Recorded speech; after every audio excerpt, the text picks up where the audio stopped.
Bom, gente, nós estamos terminando o ano de 2020 com uma crise econômica grave, claro, decorrente da crise sanitária, da Covid-19. E quais são as perspectivas para 2021? Nós vamos atravessar um dezembro de 2020 muito tenso, nós não temos orçamento para 2021, nós não sabemos se temos programa de continuidade do auxílio emergencial para 2021, que deu um impulso de 5% do PIB em 2020. Então, a hora que você retirar isso, pode colocar a economia brasileira numa recessão.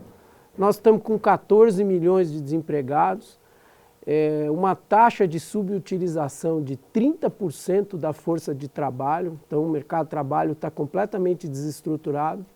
Só para ter uma ideia, nós temos 12 milhões de pessoas que estão trabalhando a menos do que no mesmo período de 2019. Enfim, é uma crise econômica grave, é uma crise social grave, uma crise do mercado do trabalho grave. E nós não sabemos se vamos ter uma segunda onda no início de 2021 da Covid-19.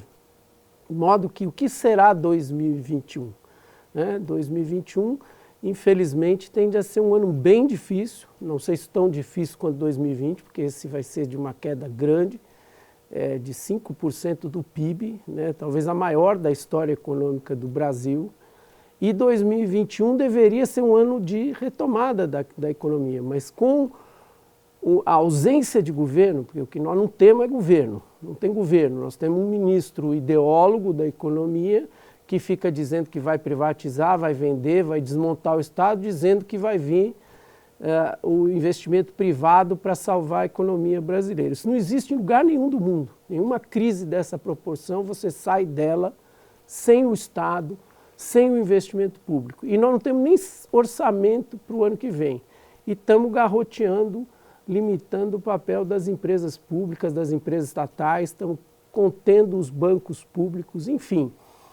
É um ano difícil de prever, 2021, que deveria ser um ano de retomada, é um ano que a gente está chamando de sai de baixo, porque ele pode ser um ano bastante difícil e nós vamos ter a manutenção dessa situação econômica, de desemprego, de precarização, de queda da massa salarial e talvez a gente não tenha nem sequer uma retomada da economia. Isso significa o quê? Significa que nós vamos ter crise social grave, nós vamos ter uma crise provavelmente que se desdobrará numa crise política, numa paralisia e num país em que, infelizmente, nós não temos governo.